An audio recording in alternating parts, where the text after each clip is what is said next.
எல்லாருக்குமே ரொம்பவே ஃபேவரட்டான ஒரு ஷோ அப்படின்னு பார்த்தீங்கன்னா பிக் பாஸ் சீசன் தான் சொல்லி ஆகணும்.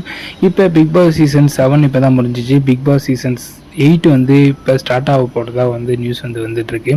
இதில் எந்த சேனலில் வந்து ஒளிபரப்பாக போகுதுன்னா ஜி தமிழ் அண்டு காலர் அப்படின்னு சொல்லிட்டு பேசிகிட்டு இருந்தாங்க. ஆனால் அதுதான் கிடையாது. எப்பவும் போல் விஜய் டிவியில் தான் வந்து ஒளிபரப்பாக போகுது. யார் அது தொகுத்து வழங்க போகிறாங்க அப்படின்னு பார்த்தீங்கன்னா எப்பவும் போல் நம்ம கமல் சார் தான் வந்து அது தொகுப்பாளராக வந்து இருக்க போகிறாரு. அது மட்டும் இல்லாமல் இப்போ பிக் பாஸ் சீசன் 8 யாரெல்லாம் கலந்துக்க போகிறாங்க அப்படின்னு பார்த்தீங்கன்னா ரோபோ சங்கர் பொண்ணு கலந்துக்க போகிறதா வந்து நியூஸ் வந்துட்டுருக்கு. அது மட்டும் இல்லாமல் ரொம்பவே சோசியல் மீடியாவில் வைரலாக போயிட்டுருக்கிற ஒரு ஆள் அப்படின்னு பார்த்தீங்கன்னா டிடிஎஃப் வாசன் அவங்களும் வந்து கலந்துக்க போகிறதா வந்து நியூஸ் வந்துட்டுருக்கு. அது மட்டும் இல்லாமல் இஃபானும் வந்து பிக் பாஸ் சீசன் 8 வந்து கலந்துக்க போகிறதா இருக்குங்க. நீங்கள்லாம் யாரெல்லாம் பிக் பாஸ் 8க்காக ரொம்ப வெயிட் பண்ணுறீங்க அப்படின்னு சொல்லிட்டு மறக்காம சொல்லுங்கள்.